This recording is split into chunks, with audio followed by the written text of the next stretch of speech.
everybody. Standing room only. I love this. I hope the fire marshal does. So what's going on? Lots going on. What about with you? My life is fantastic. I have a thriving business. I have 5 near-perfect grandchildren. My wife and I celebrated our 50th wedding anniversary in February. Wow, wonderful. Just as a cultural aside, I got married when I was 21 and 10 days, and my wife was 20. And we started trying to make babies as soon as we got married, or maybe even prior to that, I don't remember now. And it's great to be a grandfather that actually can pick up, 12-year-old kids. I worry about the generations deferring the most important thing we do, which is creating a family and loving your children with your heart and soul, making sure they get a great education, all of those joys and all the unforeseen things that happen when you have a family early. I wish we could get back to that. I think those parents probably are the fiercest advocates for their kids. Anyway, I was lucky to be smart enough to do it early, so I get to enjoy my grandchildren. And I get the chance as a volunteer to be part of ExcelinEd, and I'm really proud of the work that Patricia and the whole team does. They are subject matter experts on a wide array of things. I hope you take advantage of our life experiences together at ExcelinEd to do your jobs well. It looks like that's working fantastic. I'm excited about the future of education in our country. Great. Well, let's get right to it. And I'm going to start with a few softballs before I give you some fastballs. I debated that this morning, but I think I'm going to go easy first. Sure? Let's start with your days as a governor. Yep. And we have some of the top leaders in our nation, especially in the education arena, right here in this room. When you became governor, I've heard a story that someone told you, Governor, you can either cast a long-term vision, long-term strategy, or you can be a governor who's in the weeds, working on the details of what needs to be done. What did you decide as a governor? How did you decide to lead? Well, first of all, I was governor so long ago, I don't remember that conversation. I read about it. Okay. I'm sure it obviously happened. The news media is always right. So I tried to do both. I think it was important on education to have, I ran saying I wanted to do these things, which is unusual in this political environment now. What your detailed plans are not as relevant as connecting with people, showing that you're on their side more than here's what I want to do. But back then it seemed like it was important. I was the challenger, and the ideas that I advanced were the topic of conversation of the campaign. So I went to visit 250 schools. Mm-hmm. So I learned a lot in that process as a candidate, and then took all that experience and tried to implement what I said I was going to do. And thankfully, and it's been the case for now 20 years, the Florida legislature has been one of the more innovative places for policymaking on education in the country. So we had a chance to implement it, we got the bill passed, and this is the challenge for elected officials. You can check the box, say I did education, or criminal justice, whatever it is, and then you move on to the next box to check, and we didn't do that, and I don't think people should do that, because the implementation, as you know, is really hard. And so I tried to stay focused on the details of, not to micromanage, I don't know, maybe I did a little of that, but stay I'm focused looking on at the past details. staffers right now, Governor. It looks like you maybe did. Go ahead. Constantly trying to remind people why this is important. So communicating about the long-term vision and implementing through the details. Mm-hmm. I did that a couple of ways. We had our idea, the bill that we passed was called the A+ plan. So we had an A+ meeting regularly. I think it was monthly, where the entire A+ team from the governor's office and the Department of Education would come. We would work out the details. I met with the big superintendents, and the rural superintendents got mad, so the big dog superintendents created the need for the little pup superintendent. So I was constantly focused on this to try to, the enemies, the people that opposed our ideas, I wanted to neutralize them, and people that were passive, I wanted them to be supportive. So you have to be all in. You can't do this like, you know, if it's your highest priority, then you need to put all the energy you have, both in terms of the vision and the details. Or it doesn't work. I mean, atrophy sets in, and eventually people, you know, lose. If you don't show your conviction to it, who else is going to do it, right? Amen. Amen. And you know, thinking about hearing you say it's a little bit of both, it's really good for Team Indiana to hear you say that, because sometimes they tell me, get out of the weeds, get out of the weeds. So Team Indiana, Governor Bush even was in the weeds a little bit. Give me a little grace from time to time. You know, thinking about leadership, and especially in the education space, it is so tempting to boil the ocean, to do all the things, because every single day you get calls about, well, we should be doing this or we should be doing that. But sometimes when you try to do all the things, you get very little done. So as the governor of the third largest state, there was no doubt many challenges that you had to pick and choose. How did you prioritize, and how did you keep education as your top focus? Well, I'm impatient and stubborn, I guess. I mean, look, when 1998, Florida was 50th out of 50 in graduation rate. Wow. 50th out of 50. So we were the state that people said, thank God for Florida, you know. Yeah. And that's embarrassing. I mean, like, if you love your state and you think it's got a great future, then you got to solve these problems to make sure that the next generation can achieve great things. So it never was a problem. It was always the first priority, and in partnership with the business community, with the legislature, with all sorts of constituency groups, you know, we had a chance to implement that vision. I never felt like I should veer off to do other things. Now, I also worked really hard. Like, working hard is a virtue. You know, you can cut a lot of ribbons and do a lot of stuff, but I was really focused on this stuff. And I gave out my email address, jeb@jeb.org, and, you know, people let me have it. I would get challenged by teachers, and I would have a 11 o'clock in the evening kind of almost Trump-like dialogue with people late at night about why they were wrong and I was right. You know, it was a fierce battle in some cases, but if people knew that you were all in, you could earn people's respect. And so, at first it was hard, but then we started getting results, which is the other element of this that's really important. Any policy that you advocate, you've got to measure its effectiveness. If you don't measure, you can have, you know, you don't care really. You got to show that you're all in. So you have to measure effectiveness. And, you know, I was praying the rosary before the NAEP test would come out the night before. Yes. We were 28th out of 32 states, or 29th out of 32 states on the NAEP reading test, and we went from 28th to 6th based on all of the turbulent policies that we did. And I guarantee you the work done in early literacy in Mississippi, they were praying whatever form of prayer they had in Mississippi, not as many rosaries probably prayed there.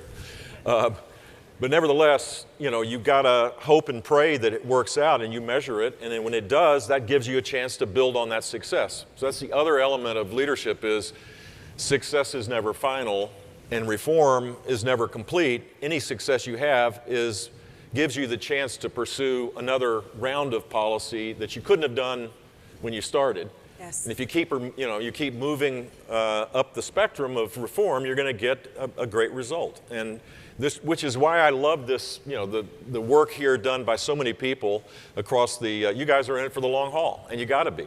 And think about it, in education, the challenge is a 4-year-old or a 5-year-old graduates, but there's a ton of 4-year-olds that come in, you know, after that, and you got to constantly be improving the education and updating it and modernizing it, because it's not a static thing. You have a whole new cadre of students that need your help.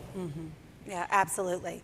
So I'm in my 4th year as secretary in Indiana, and you're doing a great job, by the way. Thank you. It's a team effort for sure.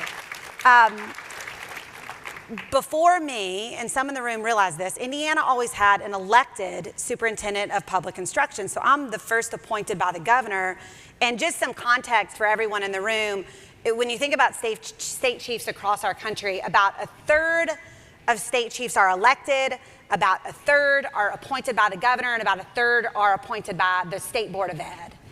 in the state. And one thing I've noticed, Governor, is every time I go to some of these meetings, a lot of new faces. There's a lot of turnover in this seat, for sure. And you think about how consistent leadership does matter to get things done. So you have a lot of state leadership teams in this room and key legislators in this room. What advice do you have for us on driving change with the frequent new faces that we see? Yeah, I'm an Article 2 guy. I think strong governors matter in policy. But having said that, there are great elected superintendents. Absolutely. It's not, the governance model is secondary to the leadership that is brought to bear. But ideally, you have a governor that is committed to this because the governor has the ability to lever, the resources that they can bring to bear to the It's debate. usually half the budget as well. You got the budget, you got the relationship with the legislature, you got the power to appoint, you got all these things. So if you're not working directly for the governor, then you need to have a partnership with he or she. So, and we had that. We had both. We had an elected official, elected education commissioner, and the legislature kindly gave more power to the governor and the executive branch, and we had great appointees, much better than the elected one, by the way. So, we were in good shape in that regard. And you guys get worn out. You get rode hard and put up wet. Yeah, a little bit. I mean, you're like last night we talked about this. Legislature passes a bill. The bill sponsor is very proud of the bill that's passed. The governor signs it immediately. It's his or her idea. Like the legislature is totally wiped out from the conversation, even though most of the work is done by people that dedicate their heart and soul to it. The governor signs it, does a bill signing, lots of hoopla, and then he or she passes it off to the beleaguered commissioner of education, and they have the assignment of going to the school districts to implement policies that many people in the school districts hate. Yeah. The unions hate it. The superintendents sometimes hate it. It's easy to manipulate people's fears about it. And so I'm not surprised that the life expectancy of an education commissioner is a little bit shorter than it should be. Mm-hmm. It's in leadership, though, it's really so easy to keep the status quo, which is not why any of us are here. You have to push, so you have to take those bruises and arrows, and you have some battle scars. So last night one of the commissioners, superintendents, or I don't know, the titles changed, but said something interesting, which was when I became the head of the education department, most of the work was done complying with federal rules and regulations. That's exactly what the Department of Education was in Florida. In fact, I actually advocated as a candidate the elimination of the Department of Education in Florida, which before that was a thing. Yeah, I was now it's a thing. Way ahead of my time, apparently. And the point was that basically they were filling out forms to comply with federal rules. And what we needed was policymakers that were focused on changing the system on behalf of kids. Yes. And so one of the challenges, I think, is to have people that agree with that you're working with, instead of longtime bureaucrats that view their job as a regulator rather than an advocate of significant policy change. Yeah. And that's another place where the governor should be able to help. Yes, I see the governor. Governor Holcomb is a great partner of mine, and next governor, Governor Braun, hopefully, I'm sure he will be as well. No official ask yet. I don't want no one to tweet it. Don't tweet anything. Good Lord, I set myself up for that one. You did. Gosh, but good relationship. I'll just put it there. Let's go to the next question. Governor-elect, she's a fine woman. She's a fine woman. Somebody send him that video, Indiana. No. Okay, last year we heard from Jonathan Haidt about the impact of social media and cell phone usage on students. And several states passed policies, and a quick story for you. I have freshman twin daughters. Oof. So freshman in high school? It's a lot. Freshman in high school, yes. So these dark circles are not just from our General Assembly, they're also from my children, my daughters. I'm just kidding, Speaker and House and Ed, all the Indiana legislators. But story about my daughters. They came home after the first week of school, and they said, "Mom, everybody at school is mad at us." and I'm like, "Really? Why? Why are they all mad at you?" They said, "It's because of you. You passed this. You made us all never have cell phones in schools, and everyone knows it's you, and they're all mad at us." And so then I proceeded to say, let's talk about the executive branch and the legislative branch. Let's have that discussion. So anyway, but in your view, what role should state policymakers continue to play in addressing the impact of cell phones and social media on student well-being? Look, I mean, the evidence is probably, you didn't get to the best part of the story, which I hope is true, which is after a month of withdrawal, your daughters and their friends realized that there was more to life than like getting their necks all wound up and getting bullied in the cybersphere, and boys watching porn, which is a prime thing that they do, or the kind of stuff that is not productive in learning, when that goes away, kids learn how to interact amongst themselves. They learn how to resolve disputes amongst themselves. They actually listen to the teacher. It's liberating. And so while there's legitimate reasons for parents to be concerned about security. Well, there's solutions to that. You can have the ability to connect with the school if there is a security concern, but you don't want to have children be totally distracted. And we'll have someone talking about that after this session.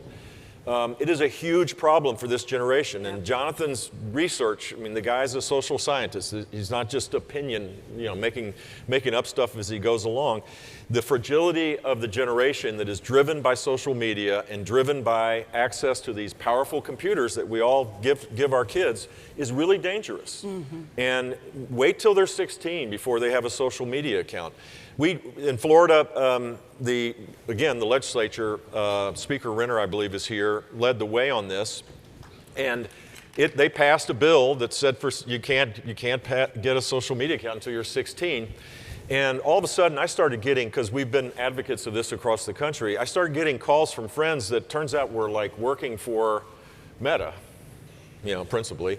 A lot of people working for Meta because they see this as a challenge to their business model, and they don't know exactly how they're going to be able to regulate this idea, and then they have liability issues. Well, they're going to figure it out. They figured out how to create these incredible social media platforms that have, if you think of where Meta started and where it is today, they have billions of people that are on their platform. They're smart enough to know how to do this. Instagram is smart enough to how to figure this out. And we ended up in Florida passing a law that said you can't get a social media account until you're 14. That's a great step. And I think it'll have huge mental health and learning benefits for the next generation if every state does that. We have more work to do on that. And my daughters have not yet thanked me for that law being passed, but I'll keep you posted, Governor. Please, yeah. You want me to call them, I'm happy to do it. I might. I'll be the grumpy uncle, yes. Get off my lawn. I just read about a state who had on the ballot to cut one of their tests out, to lower their lower their academic standards and their cut scores, cut the test out. That state did succeed, others have as well. Then we have states like Arkansas in the House. Yeah. Arkansas, who is moving in the right direction. Can you speak about the importance of accountability and the long-term consequences of lowering standards? Well, it's not just lowering standards, it's how you measure the standards. That's really where the more insidious part of this takes place. So you can have people change their standards all the time, and if you change the standards, then you have to change the test, and if you change the test, then you have to go through this arcane process of cut scores to determine what proficiency is. Everybody, in some form or another, most people in this room have gone through that. And now it's an easy way to backdoor lowering expectations, right? So if states can brag that they have 60% of their students in 4th grade or 8th grade that are reading at what defined by the state as proficient, but only 20% on the NAEP test are proficient, you know, you got to call bullshit. You got to, I mean, you can't, like, that's just wrong. You know, you can, if everybody's above average, no one is. And that's kind of where we are in some of these states, because it's hard to have high expectations. Because then everybody's got to organize around making sure the teachers, the administrators, the policymakers, everybody's got to organize themselves around making sure that kids can achieve those higher expectations. But when they get into the real world, there is no lowering, there's no cut score lowering. Right. You don't cut, you know, you're not going to get a job. There's no, okay, well, little Susie can't like fill out the form, so we're just going to lower the expectations. I mean, the military has to do this if they want to recruit. We have lowered down expectations because our system hasn't worked, and I think we need to, across the board, raise expectations. So high standards, robust standards, test, the fidelity of the test is important, and then where you put cut scores. That three-step process is really important. And yeah, Massachusetts had probably recognized as maybe the best standards in the country. And number one in NAEP. Number one in NAEP. Everybody's chasing Massachusetts, but they decided, the unions decided that it's not fair to have an exit test. You know, BS. That's just, and it passed. In a state that should have been really proud of the achievement, you know, they don't have an achievement gap. They're one of the few states where they're really close to where NAEP proficiency is where proficiency is at the state level. I can guarantee you in the next 2 or 3 years, there will be a gap because they've defaulted, they've surrendered. And other states are doing the same thing. So kudos to Arkansas for doing the exact opposite. Yep, absolutely. So here we go. Fastball's coming your way. I'm giving you the signal. Let's talk about the election. Which one? Well, I mean. Oh, the last one. Okay, so now that Trump has become president-elect, what should the feds be focusing on, or could they do? Well, I mean, hope springs eternal. I get, you know, kudos to President Trump. When President Biden won, I sent out I may get off of Twitter just because it may not be worth the return on the grief I get when I tweet stuff. But I tweeted, I'm praying for my president, congratulated him on his election. And the amount of grief I got for praying for the President of the United States, which I do every day, and most people probably in this room do, it's part of our tradition to pray for our leaders, at least in my faith. And so when President Trump got reelected, I said the same thing, that I'm praying for his success. I want our president to be successful, for absolutely. sure. And as it relates to education policy, I think there is real hope. I think the first impulse needs to be, why should we be doing this in DC? Why don't we let states, the places where policy is really administered, and local communities decide the fate of the policies that, and provide the money back to the states. I mean, imagine in Florida, if we had, you know, we have a great early childhood literacy strategy, pre-K to 3. We end social promotion at the end of 3rd grade. That policy has created a significant focus, particularly on lower income, particularly on kids that are really struggling at the earliest grades, and we've seen marked improvement because of that. So why wouldn't it make sense to have the early childhood literacy money that's got, you know, call it $30 billion in 10, 12 different programs with a bunch of forms to fill out? Why not grant that back to Florida and to all the states to implement the strategies that best meet the needs of that state? Or Title I money. Why wouldn't we want to have Title I money go to meet the strategies in the case of Florida and many other states in this room? It would be an education savings account. I mean, if the president wants to think big, he should devolve the monies, whether it's the IDEA monies or Title I or early childhood literacy or job training. You know, we could have a renaissance of reform and policy initiatives, and California would take the money and they may not do anything different than what they're doing. I don't know, I hope that's wrong. But I can guarantee you that most of the states in this room would be supportive of doing something different. Your high school initiative, if you could get the money, the workforce money, and share it so you don't get everybody all upset, you know, all the other players in the space, and create and accelerate the idea that you are, reimagining high school, that would work. It would be helpful, yes. Look, I mean, a girl can dream here. That's my dream. Great, great. What's an issue And they could do it, by the way. I mean, they can do it by waivers. They can do it by changing the law. Republicans don't have an excuse. Do you think we will? I don't know. I mean, I've given up trying to predict anything in the current political environment. Okay. There's a 50% chance. It's like flipping a coin. I don't know if I'm right or wrong. All right. What is an issue that we... By the way, I would say, if everybody in this room agreed with that and talked to people that could make a difference, your governors, your Congress, senators and Congress people, that could make it more possible that it would happen. Yes. What's an issue we all should be paying attention to? I think one of the issues that is really important now that may not have been as important 20 years ago is reimagining how high school should operate. So I want to flip the coin here on you and say, what is Indiana doing? Because I think you guys stepped out in front of this issue more than other states. So in Indiana, I mean, we've just realized, whether it's from data or conversation, we have to make the 4 years of high school more valuable for kids. We have to. And we have been on a significant journey to overhaul our high school diploma, adding course flexibility for students, which learned this from an ExcelinEd. Math, why does every child in America have Algebra 1, Algebra 2, Geometry, Pre-Calc, Calc? That was for the space race versus the data science that should be in all of our classrooms with the AI race. Hey, by the way, most kids don't take Pre-Calc and Calc, so we've lowered expectations. The Jenner children are taking that, Governor. Good for you. But most kids, we've lowered expectations because it's too hard. Yeah. So these little kids, this is too hard. It's not fair. Now I'm sounding like the guy to get off my lawn, aren't I? Yeah, you are. I mean, it's a little true bit. Though. We've lowered expectations. I was going to let you go, but Algebra go 1. Oh my God! If you do it in 8th grade, it's not fair.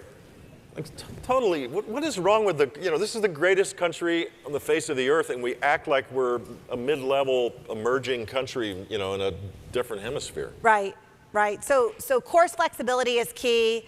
Governor, experiential learning, work-based learning, apprenticeships.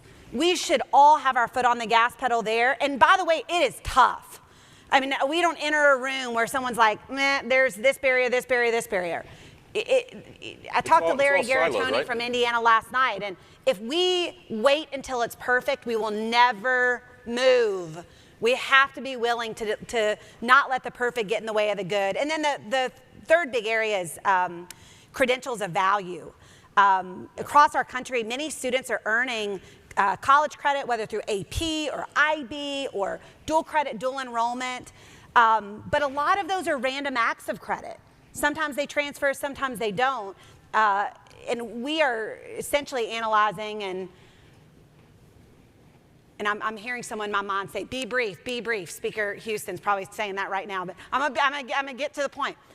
The credentials of value absolutely can be earned in 11th and 12th grade to give that student a foundation that could be stacked in the future.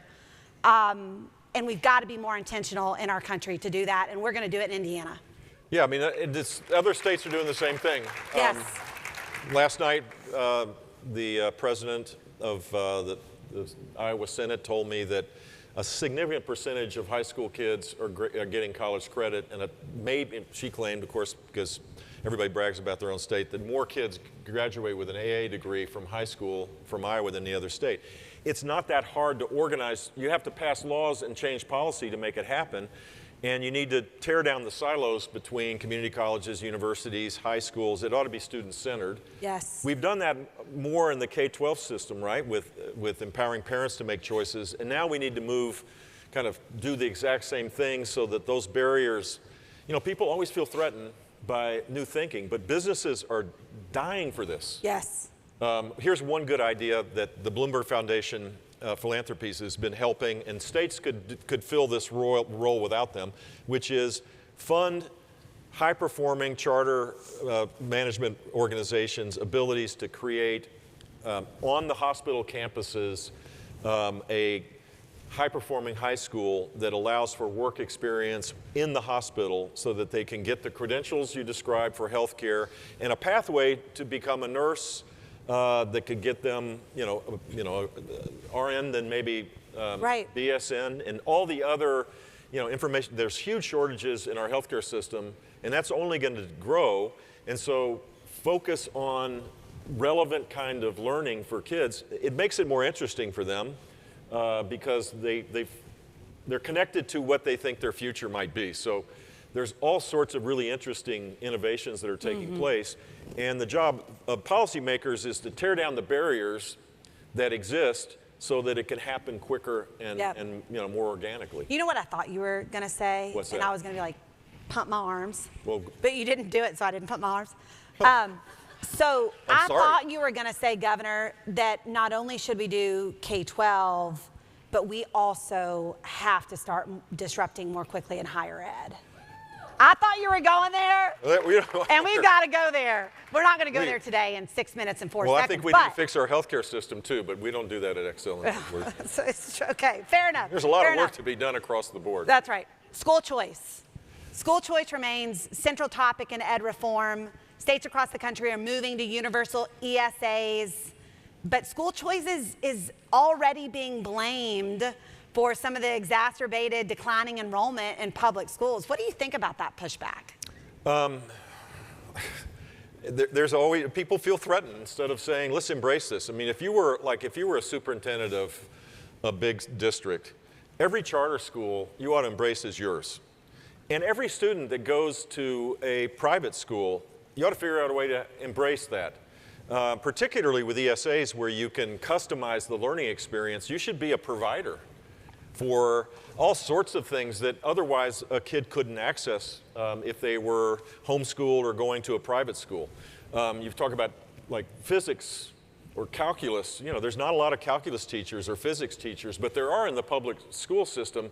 And the way that the ESA works at its best is that the districts could be providers. Instead of putting your head in the sand and saying, oh, woe is me, the world's not fair, embrace this, and you would find that more kids would be going, your parents would be saying, I want to stay in the public schools if you're meeting their needs. The second problem is that more choice doesn't mean necessarily that public schools are hurt, because most places are funding public schools at a higher rate per student than they were prior to the implementation of ESAs. This is not a zero either or game or zero-sum game. And the final thing I'd say is, man, if you're focused on that and you're not focused on the fact that young people aren't marrying at the rate they once did, family formation rates are at an all-time low, birth rates are at an all-time low, the only growth that we're seeing right now is through immigration, and that is likely to change starting on January 18th, I think.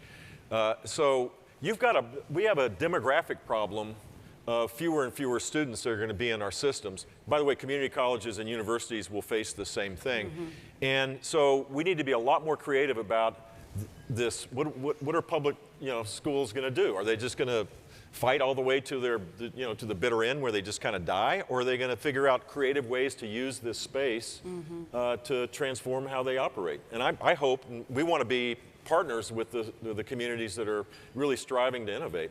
Yes. Absolutely. Coming to ExcelinEd, and I've, again, talking... Can I just applaud everybody in this room that has focused over the last 3 or 4 years on doing something that is like, when I ran for governor in 1994, and I called for the voucherization of the entire public education system in Florida, 94. And now in 2024, which is like 80 years later, states are doing it. It is the most amazing thing in the world, and I'm so proud of the courage that people are doing to make that happen. Well, and quite frankly, a lot of America's policy is birthed right here. Every year, ExcelinEd brings forward a list of topics that we should be considering, and you see it spread like wildfire around our country, which is so cool. So many of us get inspiration from coming here. Where do you get your inspiration? I get inspiration from people in public life who are willing to be courageous and go against the grain. Because right now, there are so many people should are just clap for that. That's tough to do. The one person who claps, I'm with you. The idea that you just got to go with the tribe, irrespective of whether it's right or wrong, is really dangerous for our democracy. And the folks that say, no, I believe this. This is the issue that I believe in, and I'm going to persuade people that it's the right approach. And I'm going to take the arrows along the way, and I'm going to take the risk of losing support and having people on Twitter be mean to me. Whatever it is, people are cowering these days because of fear when doing what's right ultimately needs to be rewarded. And that's the final part of this is when people do that, when courageous leaders step up and do the right thing, they should be supported. Even if you don't agree with them on everything else, to have the courage of your convictions and stand up and do what's right should be rewarded across the board. And we need to do that a little bit more too. So that's what inspires me is people getting back to kind of the old school way. I wear a Reagan Bush t-shirt to the gym to remind people that there was a day when policy mattered and the principles mattered and integrity mattered. Wasn't perfect, and there were Democrats that you could say the same thing. And we need to get back to that and less demonizing people that don't agree with you.